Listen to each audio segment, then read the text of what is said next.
कि जिन वाल्मीकि बस्तियों में आज मिठाई और लड्डू बंट रहे हैं उनको विचार करना चाहिए कि आरक्षण अगर आज़ादी के 75 साल के बावजूद भी है और लोगों को मिल रहा है, किसी को कम या ज़्यादा तो बात की बात है, तो ये सिर्फ इस देश के चमार महारों की वजह से मिल रहा है क्योंकि वो लड़े हैं। और जैसे मैंने कहा, उदाहरण के तौर पर बता देता हूँ आपको, अगर 2 अप्रैल 2018 को SC/ST एट्रोसिटी एक्ट के लिए लोग रोड पर लड़े तो आप समझ लीजिए कि उस रोड पर लड़ने वालों में 13 बच्चे शहीद हुए। 13 में 13 चमार थे, एक साथ कोई दूसरा था, 12 चमार थे। लड़िए, आइए, आज तक चमार लड़ता रहा, पिटता रहा, अपना और आपका दोनों का बचाता रहा है। वो बचा तो आपके भी बच्चे कुछ ना कुछ लगे हैं, लेकिन जो ये सोचने के नाम वर्गीकरण होगा, कोटे में कोटा होगा, तो हमें ज़्यादा अधिकार मिलेंगे। अधिकार जब मिलेंगे कि जब आप पढ़ लिख करके मेरिट में आओगे। जिस प्रकार से ये फैसला आया है सुप्रीम कोर्ट का, तो निसंकोच ये दलित समाज को, SC/ST समाज को ये आपस में लड़ाने का एक सुप्रीम कोर्ट का डिसीजन है। सुप्रीम कोर्ट ने 3 प्रमुख रूप से इसमें बिंदु उठाए हैं। पहला है वर्गीकरण, दूसरा है कोटे में कोटा और तीसरा है क्रीमी लेयर। अगर आप तीनों मुद्दों पर बारी बारी से बात करते हैं तो हमें पता चलता है कि जिस प्रकार से सुप्रीम कोर्ट जो है वो कह रहा है, 6-7 जजों की बेंच ने 6-1 से ये पास किया है, तो इसमें विरोध सिर्फ इतनी सी बात को लेकर के है। पहला तो मैं क्रीमी लेयर पे आ जाता हूँ कि अगर क्रीमी लेयर लागू होता है शेड्यूल कास्ट और शेड्यूल ट्राइब में, तो जो जातियाँ आर्थिक रूप से सक्षम हो गई हैं, तो वो चिन्हित कैसे की जाएंगी कि कौन क्रीमी लेयर में आएगा और कौन क्रीमी लेयर में नहीं आएगा। चलो मैं मान भी लेता हूँ कि क्रीमी लेयर में जो जातियाँ आएंगी, खास तौर से कौन सी जातियाँ आएंगी, वो चमार आएंगे, महार आएंगे, जाटव आएंगे, मीणा आएंगे, ये कुछ एक जातियां हैं, पासवान आएंगे, ये कुछ 3-4 जातियां हैं जो क्रीमी लेयर में आ सकती हैं। अब सवाल यहाँ पर ये खड़ा होता है कि क्रीमी लेयर में जो जातियां आएंगी, तो उन जातियों को क्या, जो उनके बच्चों को नौकरी मिलेगी, तो क्या जर्नल में उनको जगह मिलेगी? ये सबसे बड़ा सवाल है। क्या ब्राह्मण उनके लिए जगह छोड़ेंगे? सवर्ण समाज के लोग उनके लिए कुर्सियां खाली करेंगे? क्योंकि टीना डावी के बाद में, टीना डावी 2015 में जो IAS का UPSC का रिजल्ट आया था, उसके बाद में एक नियम बना दिया गया था कि शेड्यूल कास्ट का आदमी कितने भी अच्छे मार्क लिया लेकिन वो शेड्यूल कास्ट में ही काउंट होगा। तो ऐसे में जब शेड्यूल कास्ट के व्यक्ति शेड्यूल कास्ट में ही काउंट होगा, तो ऐसे में जो लोग क्रीमी लेयर से ऊपर आ जाएंगे शेड्यूल कास्ट शेड्यूल ट्राइब के, तो सबसे पहला ये सवाल है कि सरकार या सुप्रीम कोर्ट के आदेश के अनुसार सरकार जो है उनको कहाँ स्थान देगा? सवर्ण लोग कितना उनके लिए, अगर वहाँ से सपोज करो 5-6% लोग आते हैं, तो 5-6% उन लोगों को सवर्ण कोटे में जगह मिलेगी या जनरल कोटे में जगह मिलेगी? पहला सवाल तो ये हो गया क्रीमी लेयर का। दूसरा जवाब जो है कोटे में कोटा, तो कोटे में कोटा किस आधार पर तय होगा? अब सरकार, सुप्रीम कोर्ट ने जिस प्रकार से राज्यों के हवाले ये सवाल कर दिया, पहली बात तो राज्यों का कोई मतलब ही नहीं है केंद्र सरकार इसमें हस्तक्षेप करे। उसके लिए भी सरकार को चाहिए कि वो जातिगत जनगणना करवाए। सरकार, जो केंद्र सरकार, मनुवादी सरकार, ब्राह्मणों के हाथों में फलती फूलती सरकार, आज तक देश के अंदर जातिगत जनगणना नहीं करवा पाई है, वो कैसे ये अंदाजा लगाएगी कौन आदमी क्रीमी लेयर में और कौन आदमी क्रीमी लेयर में नहीं है? फिर कोटे में कोटा किस आधार पर कोटे में कोटा बनेगा? आज भी जब पूरा शेड्यूल कास्ट और शेड्यूल ट्राइब लगभग 25% जो जातियां हैं देश की टोटल तमाम आबादी की, उसमें जो 22% जो शेड्यूल कास्ट और शेड्यूल ट्राइब को आरक्षण दिया गया है, आज भी उनको मिलने वाला जो आरक्षण है, बहुत सारी बड़ी पोस्टों पर NFS कर दिया जाता है कि इसके लिए कोई उपयुक्त प्रतिभा व्यक्ति नहीं है। अब ऐसे में ये कह देना, अभी तक तो ये जैसे एक आरोप लगाया जाता है कि ST का जो आरक्षण है मीणा खा गए, यह आरोप लगाया जाता है कि SC का आरक्षण तो चमार और महार खा गए, जाटव खा गए। तो ये कैसे नहीं कहा जाएगा कि कल को जब चमार, महार और मीणा और पासवान और इनके होते हुए तब भी सीट NFS हो रही हैं, अगर कोटे में कोटा लेकर के का नियम बन जाता है, तो ऐसे में ये कैसे नहीं माना जाएगा कि अगर एक सीट वाल्मीकि समाज के हिस्से में आती है, खटीक समाज के हिस्से में आती है, धानक समाज के हिस्से में आती है, अन्य और जातियों को 1-1, 2-2 सीट बांट दी जाती है, यानी कोटे में कोटा दे दिया जाता है, तो उन सीटों को कैसे भरा जाएगा? क्या NFS करके उन्हें सवर्णों को नहीं सौंपा जाएगा? तो ये कहीं ना कहीं दलित समाज को जो आरक्षण मिल रहा है 22.5%, चमार, महार और पासी और खटी, ये तो कर लेंगे अपना पूरा, लेकिन जो कमजोर जातियां हैं, जो आज तक मुख्य धारा में शामिल नहीं हो पाई हैं, वो कैसे करेंगी? उदाहरण के तौर पर मैं आपको बता दूं, ये सीधा सीधा कहीं ना कहीं, पहले तो मैंने बताया कि ये जो 22.5% आरक्षण है, इस आरक्षण को में से कम 5-7%, 10% आरक्षण सीधा सीधा छीनने का एक केंद्र सरकार और सुप्रीम कोर्ट का एक ये नियम ये बनाने जा रहे हैं। दूसरा जिसका विरोध हो रहा है, दूसरा आपस में लड़ाने का काम हो रहा है। और तीसरी जो सबसे बड़ी दिक्कत है, तीसरी सबसे बड़ी दिक्कत ये है कि अगर ऐसा हो जाता है तो जो बाबा साहब डॉक्टर अम्बेडकर की मूवमेंट है, बुद्ध कबीर नानक रैदास की मूवमेंट है, और खासतौर से अम्बेडकराई जो मूवमेंट है, वो मूवमेंट जो है वो मान सम्मान की मूवमेंट है, सेल्फ रेस्पेक्ट का मूवमेंट है। बाबा साहब डॉक्टर अम्बेडकर ने का जब आप पूरा आंदोलन पढ़ेंगे तो पता चलेगा कि उनका आंदोलन पेट भरने का आंदोलन नहीं है, मान सम्मान और बराबरी का आंदोलन है। आज दिल्ली जैसे महानगरों में या अन्य जिलों में जहां पर वाल्मीकि समाज के लोग रहते हैं, एक घर में से 2 लोग सफाई कर्मचारी, मेरी बात बुरी लग सकती है, लेकिन जब बात जाति पर आ गई है और जाति में भी जाति पर आ गई है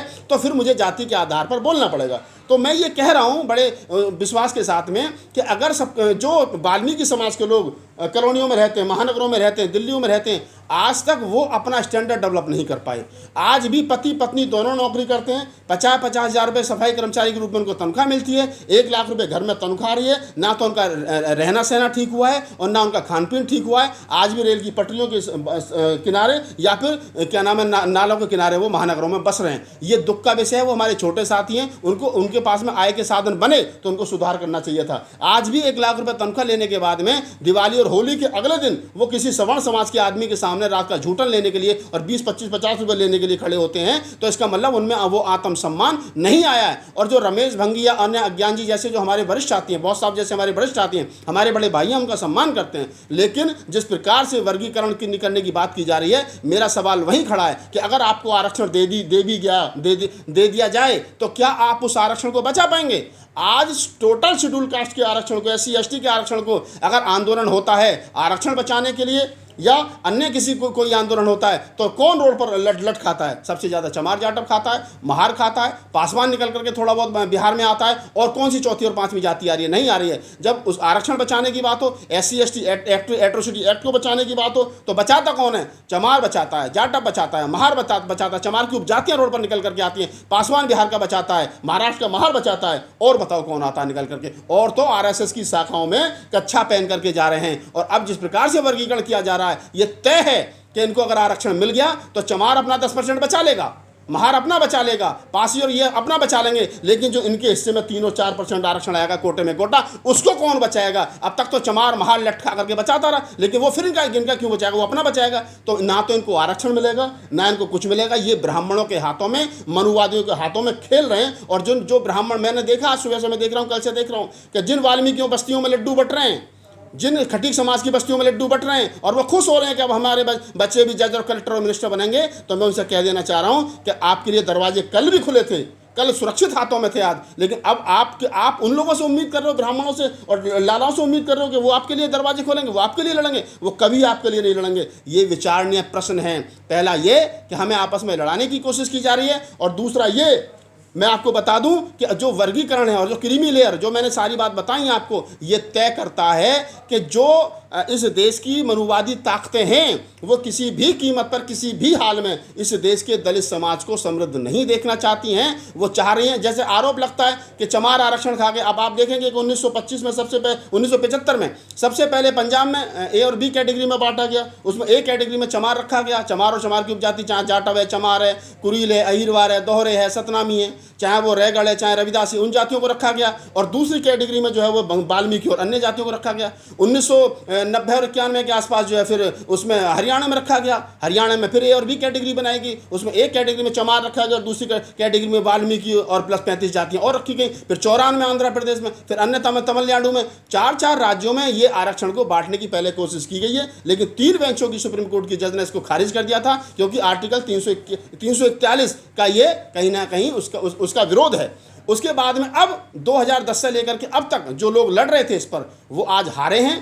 और सरकार की तरफ से कौन लड़ रहे थे, कोर्ट की तरफ से कौन लड़ रहे थे, तो कोर्ट की तरफ से लड़ रहे थे कपिल सिब्बल और सलमान खुर्शी जैसे बड़े वकील। और हमारे जो वकील हैं, जो अपने आप को कहते हैं कि हम सुप्रीम कोर्ट के वकील हैं, हम हाई कोर्ट के वकील हैं और हम तो सीनियर अभिवक्ता हैं, उनसे पूछो जब ये मामला सुप्रीम कोर्ट में चल रहा था, जब समाज को बांटने की कोशिश की जा रही थी, तो आप क्या कर रहे थे? हमारे वकील बसपा के प्रवक्ता बन रहे थे, वो कह रहे थे बहन जी को प्रधानमंत्री बनाएंगे। हमारे वकील क्या कर रहे थे? ईवीएम की लड़ाई लड़ रहे थे। लड़ाई लड़नी चाहिए थी, ये वाली लड़ाई लड़ रहे थे, वो वाली। ना वो ईवीएम को बंद करा पाए, ना वो बहन जी को प्रधानमंत्री बना पाए, उल्टा आपस में लड़ने का जो फैसला आया है ये दुर्भाग्यपूर्ण है। और मैं कह रहा हूं कि इसके लिए सबसे ज़्यादा अगर कोई जिम्मेदार है तो चमार जाटव जिम्मेदार है, महार जिम्मेदार है, कुरील अहिरवार दोहरे जिम्मेदार है, पासवान जिम्मेदार है। क्यों? क्योंकि वो महत्वपूर्ण पदों पर थे, इसलिए उनको काम करना चाहिए था, उन्होंने काम नहीं किया। सारे बहुजन तो अपना वकील कपिल सिब्बल को मानते हैं, हर केस उन्हीं को दिया जाता है। हाँ तो ठीक है ना, अच्छी बात है। कपिल सारे केस हार जाते हैं। मैं क्या कह रहा हूँ, कपिल सिब्बल वही कपिल सिब्बल साहब हैं, सीनियर अभिवक्ता हैं, समाजवादी पार्टी के राज्यसभा सांसद हैं। और मैं आपकी जानकारी के लिए बता दूं, अगर केजरीवाल साहब आज अगर जेल में हैं तो कपिल सिब्बल साहब हैं उनके वकील।